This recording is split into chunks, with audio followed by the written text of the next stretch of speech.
Hi everyone, today we will review Lexus RX350.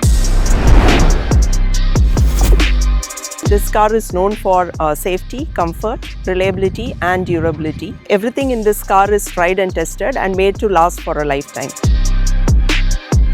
Coming to the front look of this car, it is very bold but not loud, very Lexus, and also the grills are seamlessly integrated with the body of the car.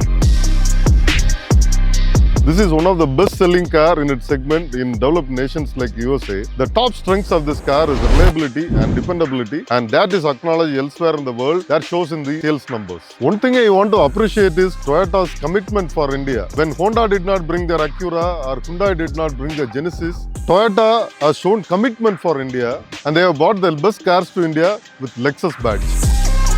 Now let's talk about the interiors of this car. The fit and finish of this car and every material in this car is made to last, and the rubber quality is really good. Craftsmanship and the quality of all the products used are outstanding. So we got a chance to look into a car which was used for many years, and even after so many years, the interiors and the quality was as good as new. The rear seat comfort is very good, and the seat reclines at 120 degrees and it is really comfortable, and it's very good for the back support without compromising the safety. If you look into the boot space, the boot is really spacious, and especially when you collapse the seats, it adds more space.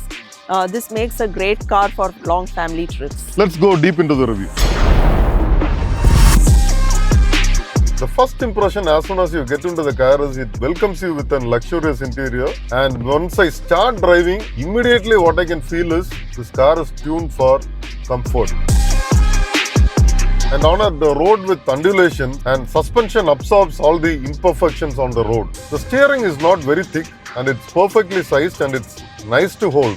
The sound insulation is good and the road noise heard is very minimal. I have taken the car to an open stretch of road and let's see how it's to drive. As I already said in my initial impression, this car is perfectly tuned for comfort. Sharp driving dynamics is not its strength. At low speeds, we can feel little bit of nosedive because the front suspensions are tuned for comfort.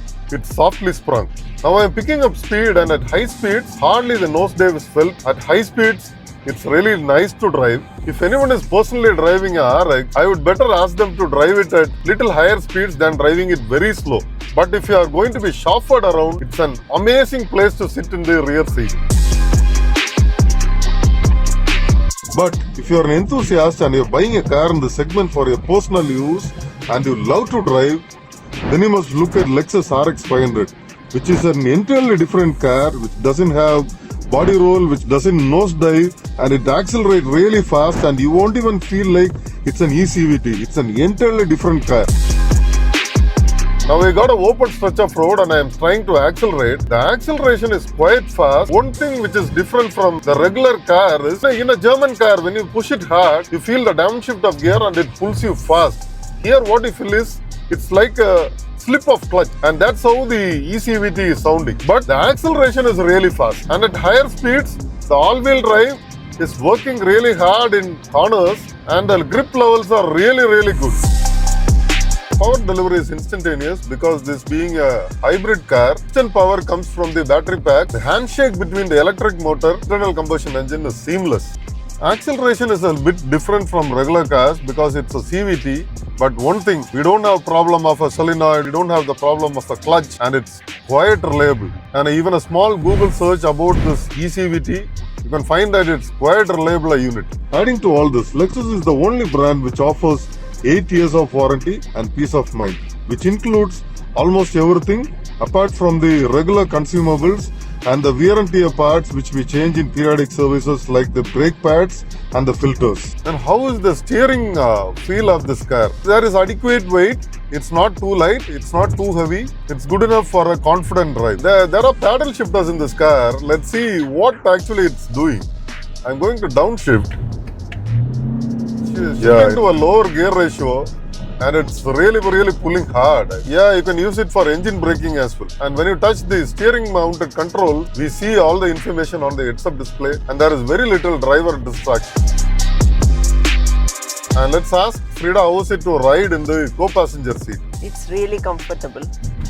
I would also like you to take the rear seat and tell us how is it to ride in the rear seat. And let's ask Frida how is the ride quality in the rear seat.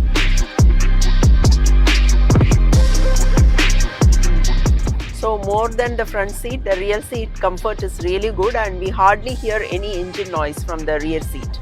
I will drive a little bit fast, okay? Are you feeling nauseous or something like that? Can you please tell us? I will drive a little while.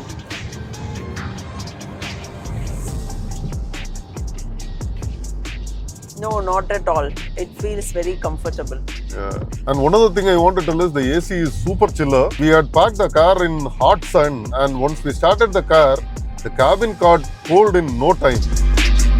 Overall, the car looks futuristic, elegant and commanding. It's not trying too hard but definitely wants you to notice it. Thank you. Thank you.